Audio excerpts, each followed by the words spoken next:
Subscribe my channel and press the bell icon. अस्सलाम वालेकुम viewers, कैसे हैं आप? उम्मीद खैर आफियत से होंगे। वीवर्स, आज की ये जो हमारी वीडियो है काफ़ी ख़ास होने वाली है नौजवानों के लिए।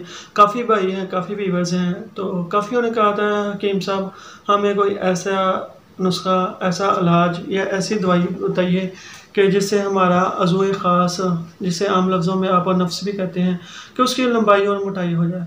तो वीवर्स, मेरे पास कोई अच्छा खासा कोई तजर्बेकार ऐसा कोई नुस्खा पहले नहीं था, तो अब अल्हम्दुलिल्लाह मेरे पास आज़मूदा भी है, तजर्बाकार भी है। तो आप आजमाएंगे, बनाएंगे तो इंशाल्लाह आपको काफ़ी कामयाबी मिलेगी। नफ्स की मोटाई और लंबाई। तो वीवर्स, सबसे पहले आपने परहेज़ लाजमी करना है। परहेज़ आपको पता है, अगर आप हैंड प्रैक्टिस करते हैं या ऐसा कोई गलत करे, जलकबाजी या कोई भी अगलामबाजी, सब इन बातों को, इन चीज़ों को आप छोड़ दें, तो उनके लिए काफ़ी अच्छा होने वाला है।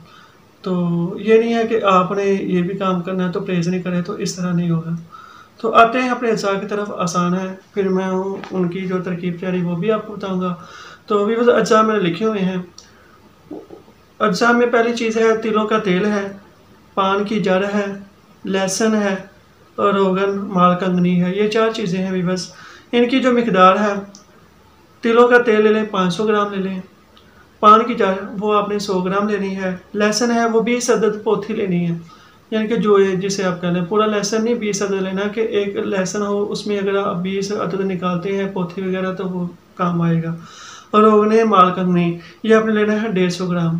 तो भी बस ये 4 चीज़ें हैं, आपको 5 से बआसानी मिल जाएंगी। तरकीब तैयारी इसकी कि कैसे करना है, इसको तैयार कैसे करना है। सबसे पहले तिलों के तेल को किसी बड़ी सी कढ़ाई में डालें। इसमें पान की जड़, लहसुन और रोगने मालकंगनी डालकर इसे हल्की आग पर रख दें। इसे पकने दें। आग ज़्यादा ना हो, इस बात का खास ध्यान रखना है आपने। हल्की आग पर ही सही तिला बनता है। हल्की आग पर पकते पकते जब आप देखें कि पान की जड़ और लहसुन जल गया है, तो आप बंद कर दें। ठंडा होने पर कढ़ाई को नीचे उतार लें और तेल को छानकर तेल को महफूज कर लें। अब तेल छानने के बाद तेल को महफूज करें। इसे छानने के बाद जली हुई चीज़ें निकालकर फेंक दें और तेल को किसी शीशी में डालकर महफूज रखें। व्यूअर्स, ये आपका तिला या तेल तैयार है। अब आते हैं तरीका इस्तेमाल।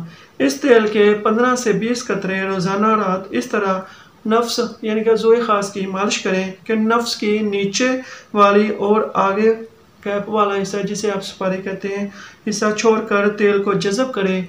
जब मालिश ख़त्म करने लगें तो 2-3 मरतबा नीचे और कैप यानी कि हशफा पर भी हाथ फेर दें। इस तरह लगाने के बाद ठंडा पानी नहीं पीना। यह आपका परहेज़ है व्यूअर्स। ठंडा पानी नहीं पीना और ना ही अज़ू ख़ास को ठंडा पानी से धोना है। सुबह उठकर अज़ू को गर्म पानी से धो लें। जब तक मालिश करें ठंडी अशिया से परहेज़ करें, यानी कि ये तिला के इस्तेमाल के साथ साथ आपने ठंडी अशिया से भी परहेज़ करना है। ठंडा पानी, ठंडी चीज़ों से आपने परहेज़ करना है। चंद दिन से आपका नफ्स अज़ूए ख़ास इंशाल्लाह बला की ताकत और शहवत से बड़ा भी नफ्स होगा और मोटा भी होगा। तो व्यूअर्स, उम्मीद है आज की इस वीडियो में आपको काफ़ी इल्म मिला होगा कि मोटाई और लंबाई किस तरह करनी है। काफ़ी अच्छा तिला है, आप आजमाएंगे, बनाएंगे तो इंशाल्लाह दुआ में लाजमियत रखेंगे। तो भी बस उम्मीद है आपको वीडियो पसंद आई होगी। मिलते हैं नेक्स्ट वीडियो में, तब तक दुआ में लाजमी याद रखिए। जज़ाकल्लाह खैर। Press the bell icon on the YouTube app and never miss another update.